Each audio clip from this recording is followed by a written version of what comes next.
నమస్తే, welcome to 95 news. ముందుగా బులెటిన్లో హెడ్లైన్స్ చూద్దాం. మంత్రి తుమ్మలకు తగిలిన నిరసన సెగ. తుమ్మల నాగేశ్వరరావు మీద తిరగబడ్డ ఖమ్మం ప్రజలు. విజయవాడలో క్షేత్రస్థాయిలో పర్యటించి వరద పరిస్థితిని సమీక్షించిన చంద్రబాబు. సమస్యలన్నీ యుద్ధ ప్రాతిపదికన పరిష్కరిస్తానని ప్రజలకు భరోసా ఇచ్చిన ముఖ్యమంత్రి. దివంగత ముఖ్యమంత్రి రాజశేఖర రెడ్డి వర్ధంతి దినోత్సవం. రాజశేఖర రెడ్డి అంటేనే సంక్షేమానికి పెట్టిన పేరని ఎంపీపీ కె దీనమయ్య కితాబు.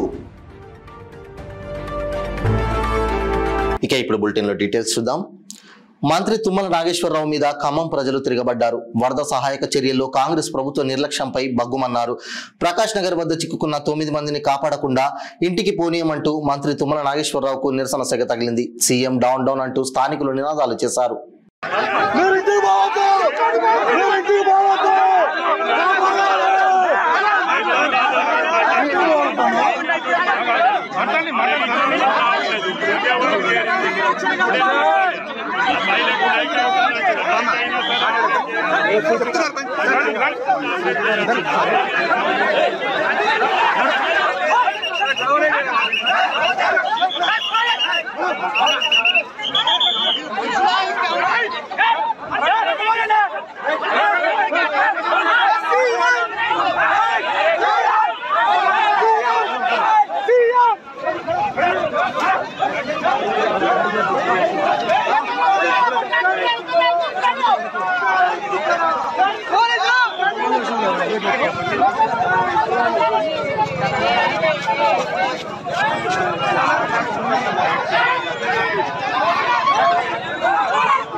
విజయవాడలో క్షేత్రస్థాయిలో పర్యటించి వరద పరిస్థితిని ఆంధ్రప్రదేశ్ ముఖ్యమంత్రి చంద్రబాబు నాయుడు సమీక్షించారు.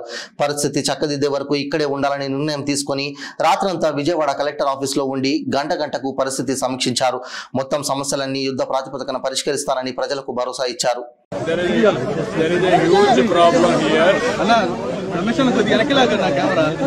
Kodameru water totally has come to this area.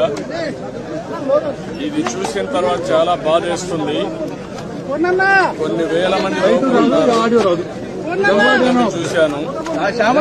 వాళ్ళంతా ఫస్ట్ ఫ్లోర్ లో దీనావస్థలో ఉన్నారు. నీళ్లు కూడా లేవు. ఇవన్నీ చూసిన తర్వాత నేను ఇక్కడ నియర్ బై ఆఫీస్ ఏదైతే ఉందో ఇక్కడే ఉంటాను. టైం అండ్ అగైన్ ఇక్కడికి వస్తా.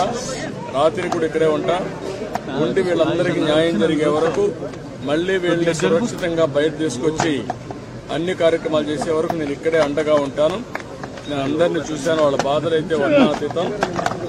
చాలా బాధపడుతున్నా. ఒకసారి నేచర్ గత పాలకుల యొక్క వైఫల్యం పేరు బ్రీచ్ అయింది.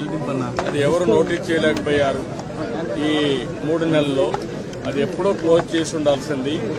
ఈ యొక్క ఎక్కువ వర్షం పడడం, ఎక్కడ చూసినా నీళ్లు వచ్చేయడం, దానివల్ల ఆ నీళ్లంతా వచ్చి టౌన్ మీద పడిపోయింది. నా రాజకీయ జీవితంలో ఎప్పుడూ ఇంత విపత్తు విజయవాడలో చూడలేదు. ఇది ఒక పెద్ద విపత్తిది. దీన్ని ఏ విధంగా హ్యాండిల్ చేయాలో అన్ని విధాలు హ్యాండిల్ చేయాలి. నేను ఇక్కడే ఉంటాను.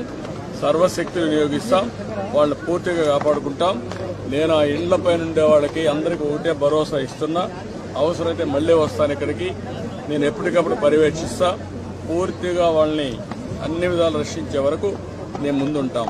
అదే మరి ఇప్పుడు బోట్స్ అన్ని పెడతాం. వాళ్ళకు కావలసిన నిత్యావసర వస్తువులన్నీ సరఫరా చేస్తాం. మంచినీళ్ళు పంపిస్తాం. మీరు కూడా తొందరపడద్దండి. ఎందుకు నేను మిమ్మల్ని అందరినీ కోరుతున్నారంటే ఇప్పుడు చేస్తానమ్మా. అదే ఇప్పుడు మరిగా ఇప్పటి నుంచి ఒక గంటకి అదేమా ఇప్పటి నుంచి ఒక 25,000 మందికి నేను నోటీస్ చేశాను. భోజనం కూడా సరిగా లేదు, సదుపాయాలు లేవు, మంచినీళ్లు కూడా లేవు. మొత్తం నేను డబ్ చేస్తాను. బోట్ల ద్వారా అవే పంపిస్తాను. ఎవరైనా ఆరోగ్యం బాగాలేకుండా ముసలి వాళ్ళు కానీ చిన్నపిల్లలు ఉంటే వాళ్ళు బయట తీసుకొద్దాం. నేను ఒకటే ఈ ప్రాంతంలో అందరినీ కోరుతున్నా. బిల్డింగ్లు ఉన్నాయి, కింద ఉండే వాళ్ళందరినీ ఫస్ట్ ఫ్లోర్ అట్లా మీరు అకామిడేట్ చేయండి. కష్టకాలంలో మానవతా సహకరించండి. పూర్తిగా అందరినీ ఆదుకునే బాధ్యత నేను తీసుకుంటాను. ఆఫీసర్స్ అందరినీ పిలిపిస్తాను. నేను ఇక్కడే ఉంటాను. నేను ఎక్కడికి పోవడం లేదు, ఇక్కడే ఉంటా. ఇక్కడే నియరెస్ట్ ఆలోచిస్తున్నా. నియరెస్ట్ కలెక్టరేట్ అంటున్నారు. అంతకంటే ఇంకా దగ్గరగా ఉంటే ఆ బిల్డింగ్ లో ఉంటా. రాత్రి కూడా ఎక్కడికి పోను, ఇక్కడే ఉంటా. మళ్ళీ వచ్చేవరకు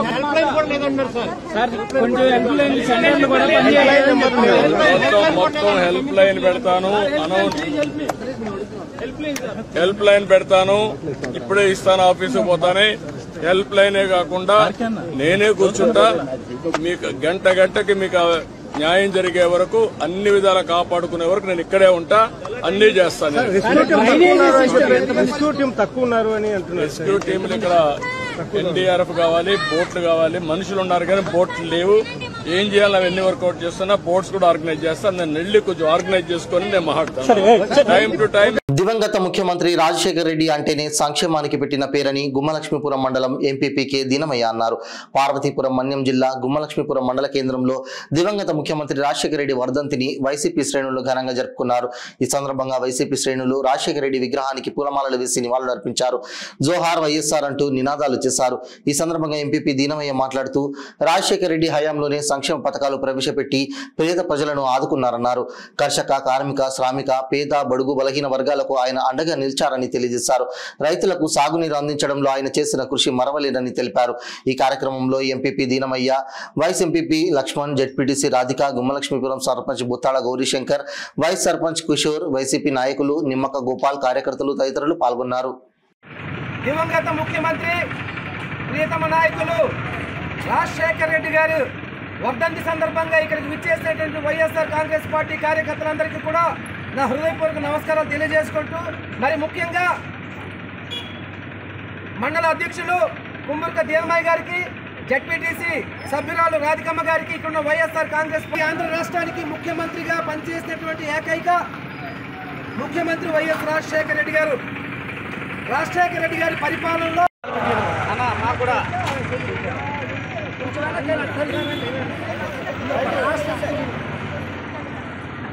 అందరు పడ్డాము, అందరు కనిపిస్తున్నారు.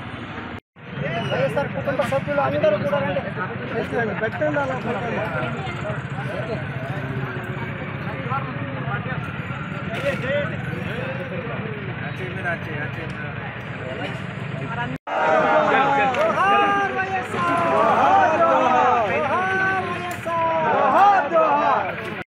ఈ రాష్ట్రంలో పాలనంటే పాలకుడు అంటే ఎట్లా ఉండాలని ఈ ప్రజాస్వామ్య దేశంలో తెలియజేసినటువంటి ఏకైక ఆనాటి ముఖ్యమంత్రి రాజశేఖర రెడ్డి గారని మీకు సందర్భంగా నేను తెలియజేసుకుంటా ఉన్నా. ఇవాళ రాష్ట్రంలో పేద మధ్య తరగతి కుటుంబాలకు అభివృద్ధి సంక్షేమం అందించినటువంటి తలపైకి చూడండి.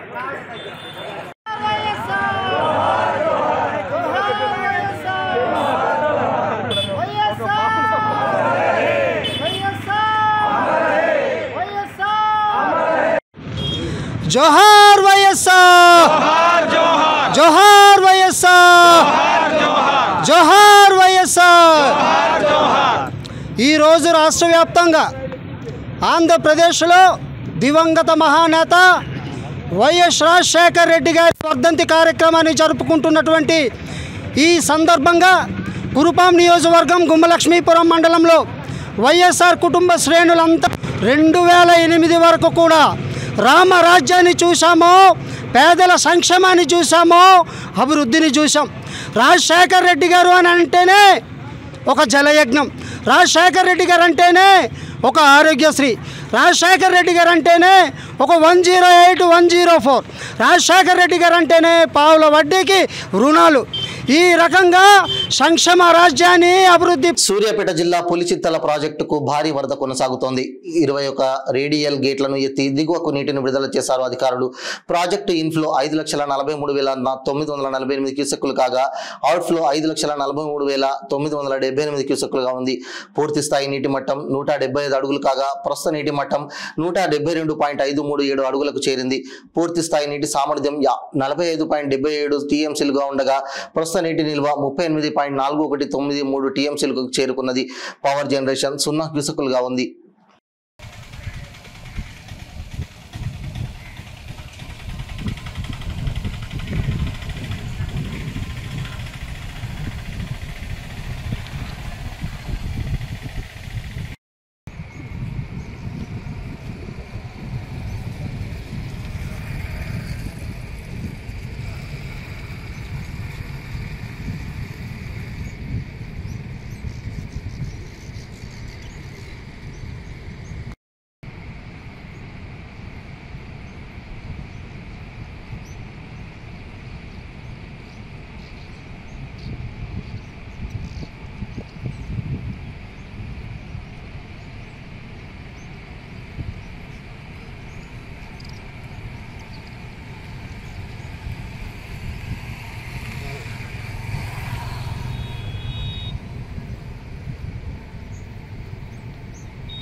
పార్వతీపురం మన్యం జిల్లా గుమ్మలక్ష్మీపురం ఏకలవ్య పాఠశాలలో పాము కలకలబ్రేగింది.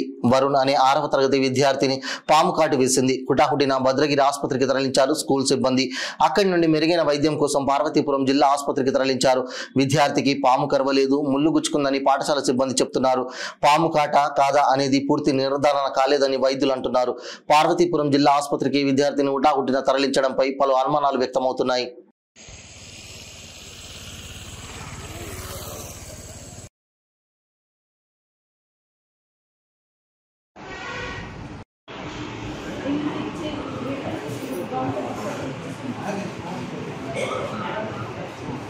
పార్వతీపురం మన్యం జిల్లా గుమ్మలక్ష్మీపురం మండలం వంజరాపుగూడ గ్రామంలో త్రుటిలో ప్రమాదం తప్పింది. ఏజెన్సీలో కురుస్తున్న వర్షాలకు నరసింహుడు అనే గిరిజనుడి ఇంటి గోడ పూర్తిగా కూలిపోయింది. గోడ కూలిన సమయంలో ఇంట్లో ఎవరూ లేకపోవడంతో పెనుముప్పు తప్పింది. ప్రభుత్వం వారిని ఆదుకోవాలని గిరిజన కుటుంబీకులు వేడుకుంటున్నారు.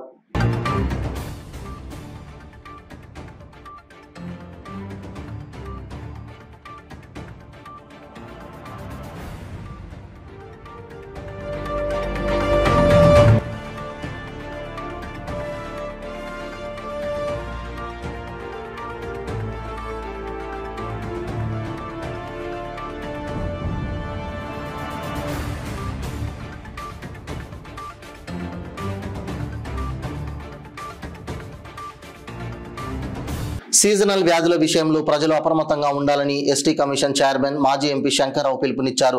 పార్వతీపురం మన్యం జిల్లా గుమ్మలక్ష్మీపురం ఏజెన్సీ ప్రాంతంలో ఆయన పర్యటించారు. గుమ్మలక్ష్మీపురంలో పీటీజీ బాలికల వసతి గృహం, బాలుర వసతి గృహాలను ఆయన పర్యవేక్షించారు. అనంతరం ఎస్టీ కమిషన్ చైర్మన్ శంకర్రావు మీడియాతో మాట్లాడారు. వ్యాధులు ప్రబలకుండా ప్రజలు, సంబంధిత శాఖ అధికారులు ఎప్పటికప్పుడు అప్రమత్తంగా ఉండాలని ఆయన తెలియజేశారు. ఈ సీజన్లో రక్షిత మంచినీరు అందుబాటులో లేకపోతే కాచి వడగాచిన మంచినీరు ఎక్కువగా తీసుకోవాలని సూచించారు. అలాగే ఆహార పదార్థాలు, కూరగాయలు తాజాగా ఉన్న వాటిని ప్రజలు తీసుకోవాలన్నారు. వ్యాధులు వ్యాపించినట్లయితే ప్రజలు భయపడకుండా సంబంధిత వైద్య అధికారులకు సమాచారం అందించడం వల్ల తగిన చర్యలు తీసుకుంటారని వారు తెలియజేశారు. ఈ సీజన్లో ఎక్కువగా చిన్నారులు వ్యాధులకు గురవుతారని, వారి విషయంలో తల్లిదండ్రులు మరింత జాగ్రత్తగా ఉండాలని అన్నారు. వైద్యులు ఎప్పటికప్పుడు పర్యవేక్షిస్తూ ప్రజలకు అవగాహన కల్పించాలని సూచించారు. ఈ సందర్భంగా ప్రాథమిక ఆరోగ్య కేంద్రాలను తనిఖీ చేసి సంబంధిత ఆరోగ్య సిబ్బందికి తగిన సూచనలు సలహాలు అందిస్తామని ఎస్టీ కమిషన్ చైర్మన్ మాజీ ఎంపీ శంకర్రావు తెలియజేశారు. వాళ్ళు మరింత అలర్ట్గా ఉండాలి. ఈ టైంలో మంచి రక్షిత మంచినీరు అందినట్టు చూడాలి. రక్షిత మంచినీరు అందుబాటులో లేకపోతే నీళ్లు కాచి మరగబెట్టి చల్లార్చైనా తాగించాలి. అదేవిధంగా వస్తున్న వస్తువులు అవన్నీ బాగున్నాయా లేదా, తాజాగా ఉన్నాయా లేవో చెక్ చేసుకోవాలి. వేడివేడి పదార్థాలు అందించే స్థితి ఉండాలి. అటు న్యూట్రిషియస్ ఫుడ్ ఇవ్వడంతో పాటు మంచినీళ్ళు ఇవ్వడంతో పాటు ఏమైనా ఇబ్బందులు ఉంటే వెంటనే తెలియచేయాలి. చాలా చోట్ల ఏంటంటే భయపడుతున్నారు చెప్పడానికి, మా మీదకి వస్తుంది కదా అని. దానివల్ల ప్రాబ్లం పెరుగుతుంది. అలాంటి పరిస్థితి లేకుండా వెంటనే తెలియజేసి ప్రభుత్వం సాయం తీసుకోవాల్సిందే నేను కోరుతున్నాను. ఇక్కడ నేను చూసిన 2 స్కూల్స్ బాగున్నాయి, చాలా సంతోషం. సిక్ రూమ్స్ కూడా ఎవరి పిల్లలు కూడా లేరు. కాకపోతే ఇది సీజన్, ఎవరు లేకపోయినా సరే మనం ఇంకా ఎక్స్ట్రా అలర్ట్గా ఉండాలి. వెంటనే స్పందించేటట్లు, వెంటనే రెస్పాన్సిబుల్గా ఉండేటట్టు కోరడం కోసం వచ్చాను. అదేవిధంగా ఇప్పుడు హాస్పిటల్కి కూడా వెళ్తాను. అక్కడ వైద్య అధికారులను కూడా నేను సమాయత్తం చేస్తాను. ఇదే అందరి బాధ్యత. ఇది అందరం కలిసి మన పిల్లల్ని బాగు చేసుకోవాలి. విద్య అభివృద్ధి అనేది దీంతోనే సాధ్యం. ఒకవేళ ఎవరైనా సిక్గా ఉంటే వాళ్ళని ఇళ్ళకి పంపించొద్దని కూడా ప్రత్యేకంగా కోరుతున్నాం. ఎందుకంటే ఇళ్ళకి పంపించేస్తే అక్కడ ఏముందో తెలియదు, ఏమవుతుందో తెలియదు. అదేవిధంగా పిల్లలు భయపడి వాళ్ళు విద్య మానేసే పరిస్థితులు కూడా వస్తాయి. మన గిరిజన ప్రాంతాల్లో ఇది ముఖ్యంగా ఇప్పుడు అందరూ ఒక యుద్ధ ప్రాతిపదిక మీద విద్యాలయాల మీద దృష్టి కేంద్రీకరించి యంత్రాంగం, రాజకీయ నాయకులు, అదేవిధంగా సమాజం, సివిల్ సొసైటీ అందరూ వాళ్ళ మీద దృష్టి పెట్టి వాళ్ళకి మేము ఉన్నామని భరోసా ఇవ్వాలని నేను ఈ సందర్భం కోరుకుంటున్నాను. గుమలేశ్వరంలో ఈ జూనియర్ కాలేజ్ అలాగే పీటీజీ గర్ల్స్ స్కూలు చూశాను. మెయిన్ ఇది చూడడంలో ముఖ్య ఉద్దేశం ఏంటంటే అక్కడ కిచెన్ ఎలా ఉంది, సిక్ రూమ్స్ ఎలా ఉన్నాయి, అదేవిధంగా మిగతా సరౌండింగ్స్, పిల్లలు వాళ్ళకి ఏమైనా ఇబ్బందులు ఉన్నాయో అవి తెలుసుకోవడం ముఖ్య ఉద్దేశం. ఎందుకంటే ఈ సీజన్లో చాలా చోట్ల చాలా దుర్ఘటనలు జరుగుతున్నాయి. అనకాపల్లి జిల్లాలో ఒకేసారి 76 మంది ఫుడ్ పాయిజనింగ్ లోనయ్యారు. అలాగే నిన్న అరకు నియోజకవర్గంలో కూడా జామిగూడ ఉంటారు, అక్కడ కూడా 36 మంది పిల్లలు ఫుడ్ పాయిజనింగ్కి లోనయ్యారు. అలాగే రాష్ట్ర వ్యాప్తంగా ఇలాంటి సంఘటనలు జరుగుతున్నాయి. ఈ నేపథ్యంలో మన వాళ్ళని కొంత అలర్ట్ చేయాలనే ఉద్దేశం మెయిన్. అటు రాష్ట్ర అధికారులతో కానీ జిల్లా యంత్రాంగంతో కానీ మాట్లాడుతున్నాను. వాళ్ళతో పీఓతో వాళ్ళతో మాట్లాడుతున్నాను కమిషన్ చైర్మన్గా. అదేవిధంగా ఈ గ్రౌండ్ లెవెల్లో కూడా ఎలా ఉందో చూస్తున్నాను. పై స్థాయిలో ఎలా ఉన్నా సరే ఇది హెడ్ మాస్టర్స్, ప్రిన్సిపల్స్, వార్డెన్లు, అథవా టీచర్స్, సిబ్బంది వీళ్ళకి పరీక్షా కాలం. ఇది ఈ సీజన్ అనేది పరీక్ష సమయం, విద్యార్థులకు కాదు టీచర్స్కి. ఎందుకంటే ఫస్ట్ చూసేది వాళ్ళే, పిల్లల బాగోగులు చూసేది వాళ్ళే. అదేవిధంగా ఏమైనా ఇబ్బంది వస్తే వెంటనే 2 రోజుల నుంచి కురుస్తున్న వర్షాలకు మేళ్ల చెరువు మండలం కందిబండ వద్ద ప్రధాన రహదారిపై ఉన్న బ్రిడ్జి కూలడం జరిగింది. నిన్న రాత్రి బ్రిడ్జి నేరలు పారడంతో పోలీసు యంత్రాంగం అప్రమత్తమైంది. వరద తాకిడి పెరిగి బ్రిడ్జి మీద నుంచి నీళ్లు రావడంతో పాత బ్రిడ్జి కావడం వల్ల బ్రిడ్జి కూలిందని స్థానికులు ఆరోపిస్తున్నారు. మేళ్ల చెరువు నుంచి కోదాడ వెళ్లే ప్రయాణికుల రాకపోకలకు తీవ్ర అంతరాయం కలిగింది.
మంత్రి ఆయనే మంత్రి మరి ఆయన అప్పుడే వస్తుంది ఇక రా అదే ఆడపోయి ఆంధ్ర పోయి తాగి తిరిగిరా నువ్వు ఇమ్రాన్ గెలిపిరా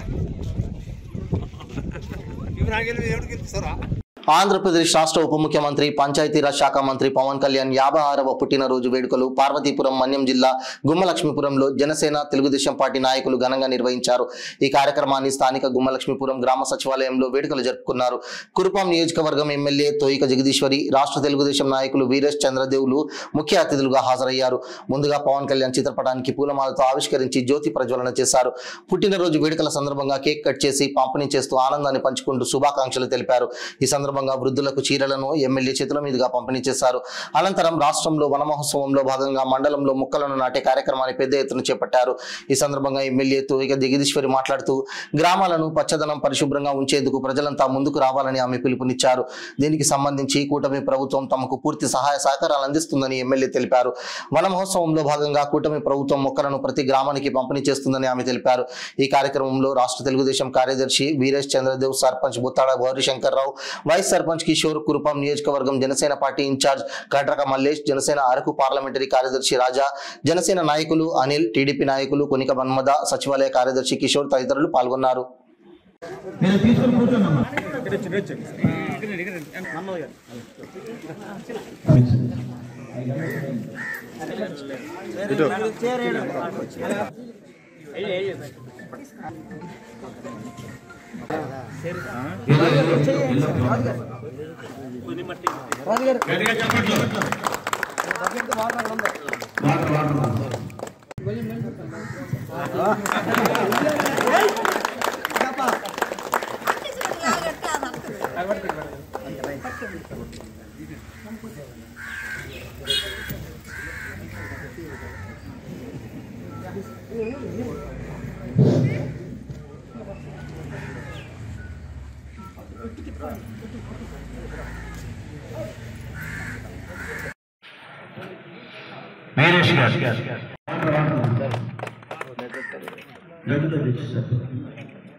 ఎమ్మెల్యే గారు అలాగే నాయకులు అలాగే కడ్డక మల్లేష్ గారికి శ్రీమతి జగదీశ్వరి గారికి కూడా ఈ సందర్భంగా స్వాగతం సుస్వాగతం. ఈరోజు ఇక్కడ పవన్ కళ్యాణ్ గారు రోజు జనసేన పార్టీ నాయకులందరూ ఇచ్చారు, తీసుకోమన్నారు. ఒకటే అలాగే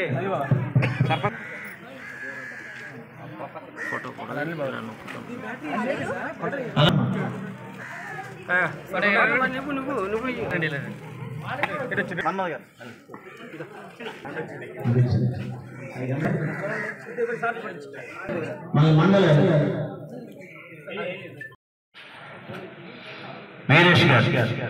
ఈరోజు మా అందరి ఆరాధ్య దైవం జనసేన అధినేత రాష్ట్ర ఉప ముఖ్యమంత్రి పవన్ కళ్యాణ్ గారి జన్మదిన 56వ జన్మదిన వేడుకలు గుమ్మలక్ష్మీపురం మండల కేంద్రంలో ఘనంగా నిర్వహించడం జరిగింది. గత 10 ఏళ్లుగా ఆయన జన్మదిన వేడుకలు మండలంలో వైభవంగా జరుపుకుంటున్నాం. ప్రతి సంవత్సరం ఆయన జన్మదినాన్ని పలు సామాజిక సేవా కార్యక్రమాలు నిర్వహిస్తున్నాం. దానిలో భాగంగానే ఈరోజు వృద్ధులకు చీరలు మరియు నిత్యావసర సరుకులు పంచడం జరిగింది గ్రామంలో. అలానే ఆయన ఆదేశాల అనుసారంగా క్లీన్ ఆంధ్రలో భాగంగా మొన్న క్లీన్ చేయడం జరిగింది. ఈరోజు మండలం మొత్తం 2000 మొక్కలు నాటడమే లక్ష్యంగా ప్రతి పంచాయతీలో ఎక్కడికక్కడ దేశీయ మొక్కలు నాటుతూ ఉన్నాము. ఇలానే ఈరోజు మా కార్యక్రమానికి అతిథులుగా స్థానిక ఎమ్మెల్యే తోయిక జగదీశ్వర్ గారు మరియు రాష్ట్ర తెలుగుదేశం కార్యదర్శి వీరేష్ చంద్రదేవ్ గారు పాల్గొనడం జరిగింది. ఈ కార్యక్రమం మా సమన్వయకర్త కడ్రక మల్లేష్ గారి ఆధ్వర్యంలో ఘనంగా నిర్వహించడం జరిగింది. దీనికి సహకరించిన ప్రతి ఒక్కరికి ధన్యవాదాలు తెలుపుకుంటున్నాను. బులెటిన్ ముగించే ముందు హెడ్లైన్స్ మరోసారి. మంత్రి తుమ్మలకు తగిలిన నిరసన సెగ, తుమ్మల నాగేశ్వరరావు మీద తిరగబడ్డ ఖమ్మం ప్రజలు. విజయవాడలో క్షేత్రస్థాయిలో పర్యటించి వరద పరిస్థితిని సమీక్షించిన చంద్రబాబు. సమస్యలన్నీ యుద్ధ ప్రాతిపదికన పరిష్కరిస్తానని ప్రజలకు భరోసా ఇచ్చిన ముఖ్యమంత్రి. దివంగత ముఖ్యమంత్రి రాజశేఖర్ రెడ్డి వర్ధంతి దినోత్సవం. రాజశేఖర్ రెడ్డి అంటేనే సంక్షేమానికి పెట్టిన పేరని ఎంపీపీ కె దీనమయ్య కితాబు. ఇవి బులెటిన్ అప్డేట్స్. మరిన్ని అప్డేట్స్ కోసం చూస్తూనే ఉండండి 95 న్యూస్. ప్రతి క్షణం ప్రజాక్షేమం కోసం. నమస్తే.